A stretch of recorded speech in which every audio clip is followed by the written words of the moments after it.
आज चाहिँ युएईमा मौसम खराबीको कारणले गर्दाखेरि भारी वर्षा भएर पुरै बाटोघाटोहरू चाहिँ सप्तपुसी भइरहेको छ क्या। हेर्नु त, यो चाहिँ द रियल युएईको राजधानी आबुधाबी हो है साथीहरू।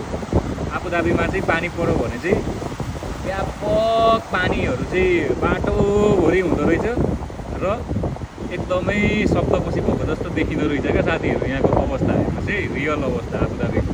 यो चाहिँ रियल अवस्था हो है साथीहरू।